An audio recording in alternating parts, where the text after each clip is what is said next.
नमस्कार, मैं स्मृति आपका हार्दिक अभिनंदन करती हूँ आपके अपने channel positive Vastu with doctor Smriti में। फ्रेंड्स, इस बार भी हम लोग लेके आए हैं सारे राशि और लग्न वालों के लिए न्यू ईयर का प्रेडिक्शन कि क्या क्या प्रिकॉशंस हम ले सकते हैं, कौन कौन सी सावधानियां हम ले सकते हैं, किस प्लेनेट को हमें ज़्यादा स्ट्रेंथ देना है अपने फेवर में यूज़ करने के लिए और किस प्लेनेट की अगर जिसके नेगेटिव इफेक्ट आ रहे हैं उसकी उसके उपाय करके हमें बचना है। हम इससे गाइडेंस लेने का काम कर सकते हैं। ओवरऑल आप बाकी लोगों चैनल्स पे भी देख रहे होंगे कि आपका साल कैसा जाएगा। तो मिथुन राशि और मिथुन लग्न वालों, आपका साल एक अच्छे परिणाम के साथ तो आने वाला है, लेकिन संघर्षों के साथ, संघर्षों की चेतावनी के साथ होने वाला है। आपका ये नव वर्ष का आगाज कैसे, वो हम डिटेल में समझते हैं। इससे पहले हम ये बात बता दें कि अगर आपका पूरा इसमें आपकी कुंडली में अगर पहले नंबर पे 3 है तो आपका लग्न जो है वो मिथुन है। और अगर कहीं भी कुंडली में जहां भी चंद्रमा बैठा है, चंद्रमा लिखा है और वहां 3 नंबर है तो आपकी राशि है मिथुन। आपको ये प्रिडिक्शन अपने राशि और अपने लग्न दोनों के अकॉर्डिंग देखना है, क्योंकि ये दोनों का जो परसेंटेज होगा 60 और 40% आप पे इफेक्ट डालेगा। फिर पर्सनल कुंडली में भी अलग अलग तरीके से वेरी करेगा, वो डिफरेंट बात है। अगर आपका एक से प्रेडिक्शन बहुत अच्छा जा रहा है, दूसरे से थोड़ा सा निगेटिव जा रहा है, तो आपका अच्छा आप मान लीजिएगा। दोनों से अच्छा है तो क्या बात है। एक से अगर दोनों से थोड़ा निगेटिव आ रहा है तो आपको थोड़ी सी सावधानी और सतर्कता रखने की आवश्यकता है। और अगर एक से दोनों ही मीडियम जा रहा है तो फिर ठीक है, आपका तो अच्छा ही जाएगा। एक बात का हमेशा ध्यान रखिए कि आप जो भी प्रिडिक्शन आप लेते हो ना, उसको आप थोड़ा सा एनालाइज भी करिए कि कितना वो साइंटिफिक तरीके से आपके साथ रिलाई कर रहा है कि नहीं आ रहा है। अपना फीडबैक आप अवश्य दीजिए। आप फीडबैक नहीं देंगे तो हमें कैसे पता चलेगा कि आपको ये प्रिडिक्शन कितना सूट कर रहा है, कितना नहीं। इस साल में पहली बार तो आप बिल्कुल निश्चिंत हो जाइए, क्योंकि अब साढ़े साथी अड़ैया किसी की भी प्रभाव में नहीं है और बृहस्पति आपके लिए सेविंग एक दिव्य दृष्टि लेके आ रहा है आपके, क्योंकि आपके धन भाव में ये जो है, लाभ भाव में ये बैठे रहेंगे अप्रैल तक। तो शुरुआती समय जो है उन लोगों के लिए जी जो विवाह के लिए इच्छुक हैं, और तो बहुत सारे लोगों की शादियां इस समय होंगी मिथुन राशि और लग्न वालों के लिए अप्रैल तक। क्योंकि देखिए, पांचवी दृष्टि आपकी जाएगी तृतीय स्थान पे, सातवीं जाएगी आपके पंचम स्थान पे और नौवीं दृष्टि जाएगी आपके सप्तम भाव में। तो मार्च तक या अप्रैल तक, क्योंकि अब अप्रैल के बाद ही राशि परिवर्तन करेंगे और आपके द्वादश आपके 12वें स्थान में जाएंगे। तो कई लोगों के प्रणय संबंध जो है वो प्रेम में तब्दील होंगे। कुछ लोगों ने अपनी शादियां फिक्स होंगी। तो बहुत सारे लोगों की मिथुन राशि और लग्न वालों की शादी होने वाली है। और जो लोग शादीशुदा ज़िंदगी जी रहे हैं उनका क्या होगा वो मैं आगे बताऊंगी। तो यहाँ पर जो गुरु है वो आपके लाभ भाव में अप्रैल तक लाभ की संपूर्ण स्थिति आपकी बनी हुई है। और आपके छोटी मोटी यात्राएं हो रही हैं जो आपके फेवर में जा रही। क्रिएटिविटी और बच्चों का आपका बहुत ही अच्छा समय साल चल ही रहा है, क्योंकि आप क्रिएटिव फील्ड में आगे बढ़ रहे हो। बच्चे भी आपका अच्छा कर रहे हैं। अप्रैल तक आपको किसी भी तरह की चिंता की आवश्यकता नहीं है। और सप्तम दृष्टि से आपके दाम्पत्य संबंधों को भी बृहस्पति बचा रहा है। बृहस्पति देखिए विचरण करेंगी भरणी भरणी में, कृतिका में भरणी, कृतिका, रोहिणी, मृगशिरा, ये क्रम रहेगा बृहस्पति के नक्षत्रों में गोचर का। तो भरणी जो है वो शुक्र का नक्षत्र है और शुक्र आपके स्वामी है, आपके चतुर्थ स्थान के स्वामी है शुक्र। और आपके द्वादश स्थान के स्वामी है, व्यय भाव के स्वामी है और आपके चतुर्थेश भी है, सुखेश भी है।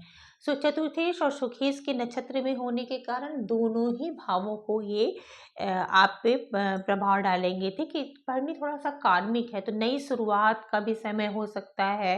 नई नई कुछ कुछ चीज़ों को आप अपने होम में इनिशिएटिव लेंगे। कुछ नई नई चीज़ें आप अपने घरों में, घर के सुखों में आपके बढ़ोतरी होगी। फिर ये जो शुक्र है कृतिका में जाएगा, वो भी आपके लिए फेवरेबल होगा, क्योंकि आपके तृतीय भाव के स्वामी हैं, तो आपके पराक्रम में ये वृद्धि करेंगे।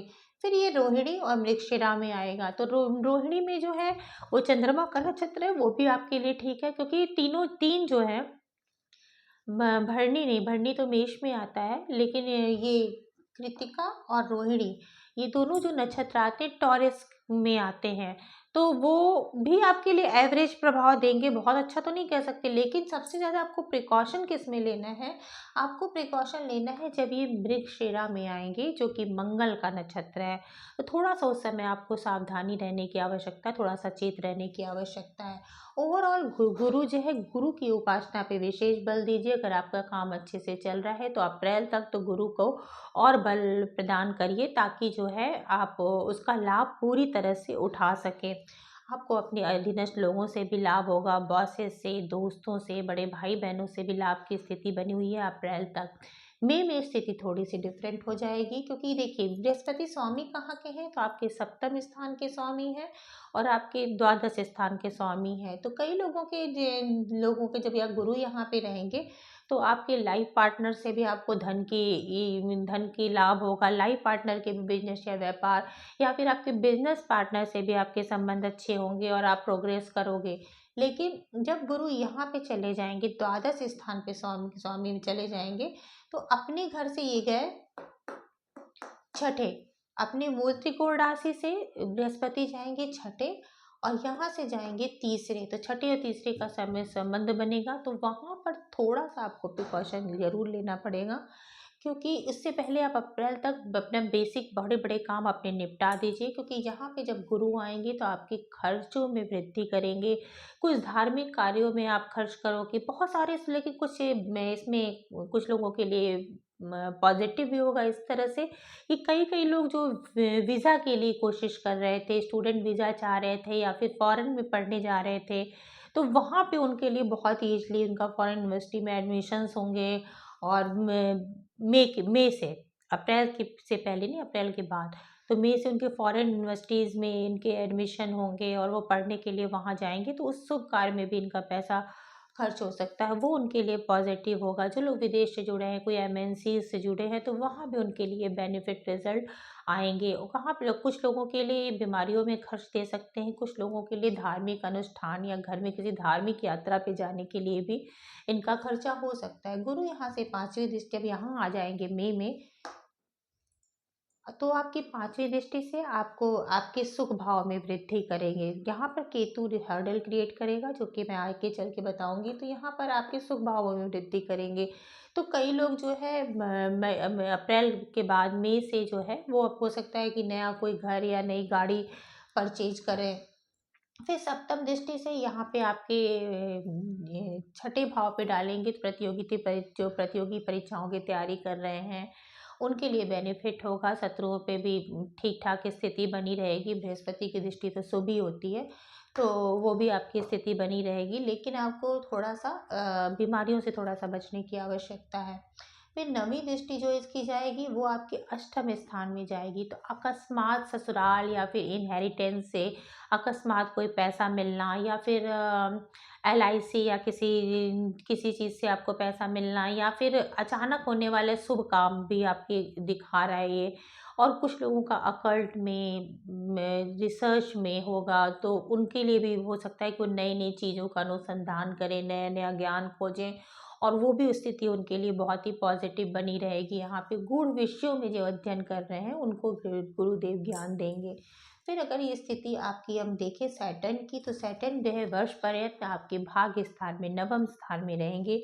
सैटर्न स्वामी है आपके अष्टम के स्वामी और आपके नवम भाग्य भाव के स्वामी। देखिए सैटर्न की नवम स्थान में स्थिति हुई बहुत अच्छी मैं नहीं मानती हूँ, लेकिन चूंकि अष्टमेश से होके भी, लेकिन ये अपनी खुद की मूल त्रिकोण राशि में सैटर्न है, तो वो आपको कोई बहुत ही निगेटिव रिजल्ट आपको इसका नहीं मिलने वाला, अच्छा ही जाएगा। खुद की मूल त्रिकोण राशि में कोई भी ग्रह जो होते हैं निगेटिव इफेक्ट नहीं डालते। अष्टमेश होके शनिदेव जो कि नवमेश में जा रहे हैं, तो आपको मैं इस बात के लिए अवेयर कर दूं कि आपको रुकावट और संघर्ष के बाद ही सफलता मिलेगी, परंतु सफलता नहीं मिलेगी ऐसा नहीं है। सफलता अवश्य मिलेगा, लेकिन बहुत सारे रुकावटों के बाद, बहुत सारे संघर्षों के बाद, क्योंकि अष्टमेश का स्वामी हो है, वो नवमेश भी है, भाग्येश भी है, लेकिन अष्टमेश भी तो है ना। तो इस चीज़ से हम इनकार नहीं कर सकते। तो अचानक से होने वाले काम रुकना, तो जब आपको ये लगे कि कोई काम मेरे हर्डल के साथ होना है, आप पहले से अवेयर हो, थोड़े प्रयासों में अपनी वृद्धि कर दीजिए और इस बात के लिए तैयार रहिए कि छोटे-मोटे जो हर्डल्स होंगे, आप उसको हैंडल कर लोगे। फिर जुपिटर का तो है ही आप पे, आपकी कृपा बनी हुई है।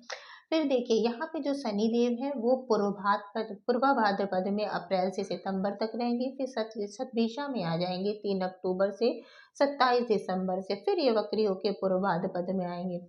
अब पूर्व भाद्रपद जो है वो बृहस्पति देव का नक्षत्र है और बृहस्पति है आपके सप्तम स्थान के स्वामी और आपके दसम स्थान के स्वामी। तो ये इन 2 घरों को भी आपको एक्टिव करेंगे, आपके सप्तम स्थान को भी एक्टिव करेंगे और आपके दसम स्थान को भी एक्टिव करेंगे। और अपनी तीसरी दृष्टि इनकी गुरुदेव पे जा रही है। तीसरी दृष्टि जो इनकी लाभ स्थान पे जा रही है, तो आपको लाभ भी बहुत ईज़ी तरीके से नहीं मिलने वाला है कि आप गुरुदेव वहाँ बैठे हैं तो आपको लाभ देंगे। वो शनि सैटर्न की दृष्टि में है, तो लाभ आपको तभी मिलेगा जब आप सही पाथ पे हो, सही रास्ते पे हो। इस बात का विशेष ध्यान रखना, क्योंकि सैटर्न की दृष्टि केवल दृष्टि नहीं है, वो एक तरह से चेतावनी है, सतर्क रहने की चेतावनी है। तो आप जो है थोड़े से अपने गलत तरीके से बिल्कुल भी पैसा कमाने की कोशिश मत करिएगा, नहीं तो फिर उसके नेगेटिव रिजल्ट भी आपको अवश्य मिलेंगे।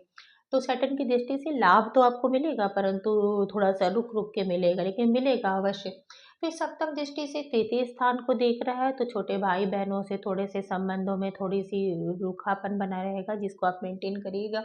लेकिन वहाँ पे भी बृहस्पति देव अप्रैल तक सेविंग ग्रेस बनाए हुए हैं और वहाँ पे भी अपनी दृष्टि से शुभता बनाए हैं। तो यात्रा हो रही है, वो भी आपकी सही स्थिति है। फिर जो है बृहस्पति अपनी दसम दृष्टि जा रहे हैं छठे स्थान पे, जिसमें आपको रोगों से छुटकारा, शत्रुओं से जो है वो मुक्ति मिलेगी, क्योंकि सैटर्न की वहाँ पे दृष्टि जो है शत्रुहंता एक योग बनाएगी, वो जो कि आपके शत्रुओं पे आपको विजय प्राप्त कराएगी। तो वहाँ भी आपको रिलैक्स रहिए, वहाँ भी आपको प्रॉब्लम होने की ज़रूरत नहीं है। फिर ये जो शतभिषा में आएँगे, राहु के नक्षत्र में आएँगे, देखिए 11वां जहाँ नंबर होता है कुंभ, वो राहु का ग्रह माना जाता है, राहु का भी नंबर है। तो ये जो राहु देव बैठे हैं आपके दसम स्थान पे, तो ये समय भी आपका अच्छा जाना चाहिए, क्योंकि कहते हैं राहु 10 में, दुनिया उसकी बस में। दसम स्थान पे राहु जो है वो आपके लिए बहुत ही फेवर लाएगा। तो वर्क स्थिति स्टेज में आपको प्रोग्रेस मिलेगी, नई नई अपॉर्चुनिटीज़ मिलेगी। जो लोग उच्च वर्ग में हैं, मतलब उच्च पदों पे हैं या राजनीति से जो संबंध रखते हैं, उनके लिए बहुत ही बेनिफिट होगा। फिर इस समय तो इलेक्शंस भी होने वाले हैं, तो जो राजनेता है वो खुश हो जाए, क्योंकि उनके लिए निश्चित बात है उच्च पद प्राप्ति के योग बन रहे हैं। या फिर जो कंपटीशन की तैयारी कर रहे हैं उनके लिए भी, जो भी उच्च पद पे कहीं भी हो, तो उनका वर्चस्व जो है वो बना रहेगा। इसकी राहु की भी अब नवम दृष्टि जो है छठे स्थान पे पड़ रही है, तो वो भी आपके शत्रुओं पे पूर्ण रूप से आपको विजय दिलाएगी। तो आप राहु आपकी पूरी तरह से फेवर में है। नई नई अपॉर्चुनिटी, नई नई चीज़ें अगर आपको मिलती हैं, तो आप उस अवसर को खोइए मत, उसको अवेल कर लीजिए। अगर थोड़ा सा आपको उसमें ज़्यादा भी परिश्रम लग रहा है, शनिदेव की दृष्टि है, चूँकि शनिदेव की दृष्टि नहीं, मतलब शनिदेव भी थोड़ा सा जो स्थितियाँ क्रिएट कर रहे हैं, लेकिन राहु पे नहीं कर रहे हैं, तो वो बृहस्पति देव पे कर रहे हैं। तो राहु देव जो आपको अपॉर्चुनिटी दे रहा है, तो उसको अवेल कर लीजिए। थोड़ा सा संघर्षों के साथ, मेहनत के साथ आप बहुत ही ऊंचा, बहुत अच्छा कुछ कर सकते हो। फिर देखिए जो राहु देव है वो रेवती में रहेंगे, फिर उत्तर भाद्रपद में रहेंगे। दोनों स्थिति, रेवती जो नक्षत्र है वो आपका खुद का, आपके लग्न नक्षत्र में, लग्न की राशि बुध के नक्षत्र में है, तो वो ये स्थिति भी आपके लिए बहुत ही फेवरेबल है। तो राहु इस समय पूरी तरह से आपके फेवर में है। लेकिन जब राहु अच्छा फेवर देता है, तो केतु उसके जस्ट अपोजिट काम करता है। ये सारी कुंडलियों का लोचा है। तो आपको उपाय करना है केतु का, क्योंकि केतु जो है कहीं ना कहीं से सप्तम स्थिति में आपके अड़चन लगाने की कोशिश करेगा, चीज़ों को छुड़वाने की कोशिश करेगा और बार-बार जो है आपको सोचेगा कि इसको छोड़ दें, अच्छा छोड़ो क्या फ़ायदा, या इस तरह से। या फिर घर में माँ की तबीयत पे भी आप विशेष रूप से ध्यान रखिएगा कि माँ की आपकी तबीयत सही रहे, क्योंकि केतु जो है इस नक्षत्र में प्रवेश करेगा, तो चंद्रमा का नक्षत्र है, प्रवेश कर चुका है, तो चंद्रमा का नक्षत्र, माँ की सेहत के प्रति आपको सावधानी रखने की बहुत आवश्यकता है। और ये भी कोशिश करनी है कि अगर माँ से कोई छोटे-मोटे डिस्प्यूट हो जाए, तो उसको माँ पिता से जो है, अभिभावकों से डिस्प्यूट को कभी भी लंबा नहीं खींचना चाहिए। तो उसको आप सॉर्ट कर लीजिए अपने हिसाब से, क्योंकि आप जो हो ना, आप बुध हो, तो बुध जो है युवराज है, मस्त मोला है, बच्चे का जो मन होता है वो आप हो जेमिनी वाले। तो आप किसी भी चीज़ को ना बहुत ज़्यादा दिल से ले लेते, बच्चा होता है ना बहुत जल्दी रूठ जाता है, बहुत जल्दी मान जाता है, किसी भी चीज़ से बहुत जल्दी बोर हो जाता है।